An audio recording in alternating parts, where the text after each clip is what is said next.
Ono tūlanga fo I whasuia ingo I ungo whamasinonga, o toi whetuna iai le kapeneta e whapea.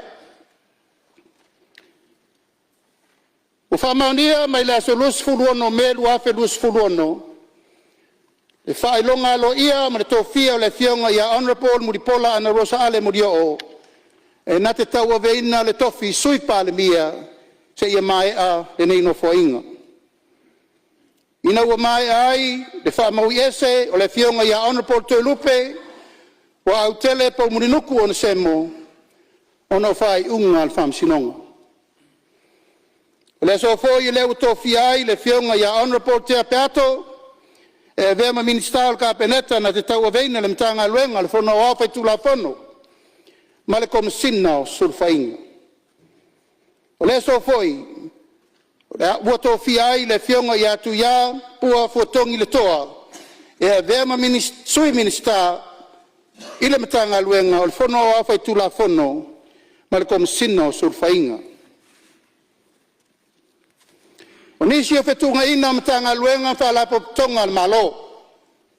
Mumua. Komisi o ngā luenga le malo pisasi le atu inatu le fionga le sui Palemene. Honorable Muripola ana Rosa Ale Muri'o.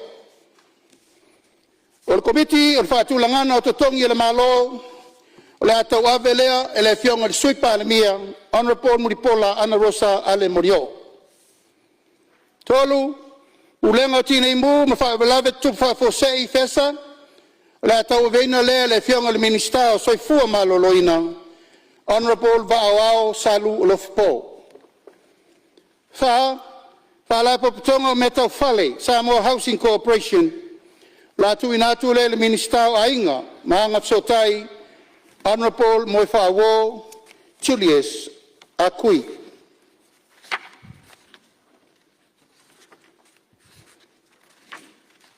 Lima, no whaanga whaapitol toi fuata ino tupulanga talavau, Olo Manu Center. Le atu inatu le fionga le minister o ainga mafsota inga, Honorable Moi Whawo Julius. Ono, Committee of Scholarship Committee, o le atu inatu le minister o aonga maanganu, Honorable Aiono Aleki Ekeloma. Fitu, pulengo whaafoino kasino matalonga whaitupe ese. Gambling Control Authority. Latu inatu le minister pisinisi malaman wi maleipa. Honorable Fata Ryan Shifter. Balu Committee of Petpatinga TAP. Latu inatu le minister pisinisi malaman wi maleipa Honorable Fata Ryan Shifter. Matafa yo ifo wala fengai malparmia. Momua. Tangalwenga ongalwenga Faleo'o matina SS. MWTI. Lua, Pulenga Suavai, Samoa Water Authority. Tolu, Falapo Tonga Malosi, Tauletise, EPC. Fa, Pulenga Tawafu, Mataulanga, SPA.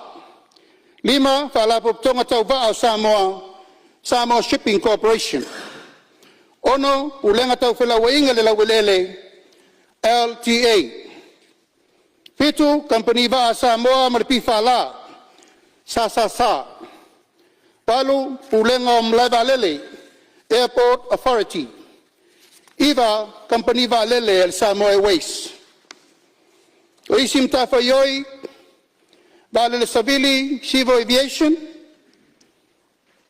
Fufuanga mo Pulenga no Fuanga Taulanga Puma, Mal Pacific Forum Line, PFL.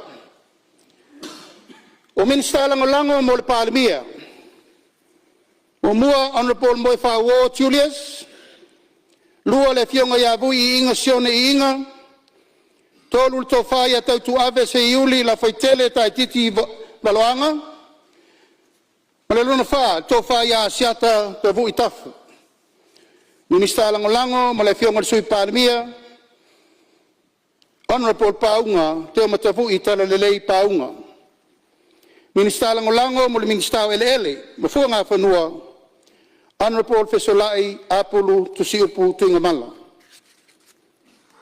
Dawa fionga le fonga fitalai o fetuna inga na le tātou kapeneta ua manatu e tatau o na fetunai Ina ia so o le whau ma i alu i le au tā wheloa tā penanga le tātou whainga malo.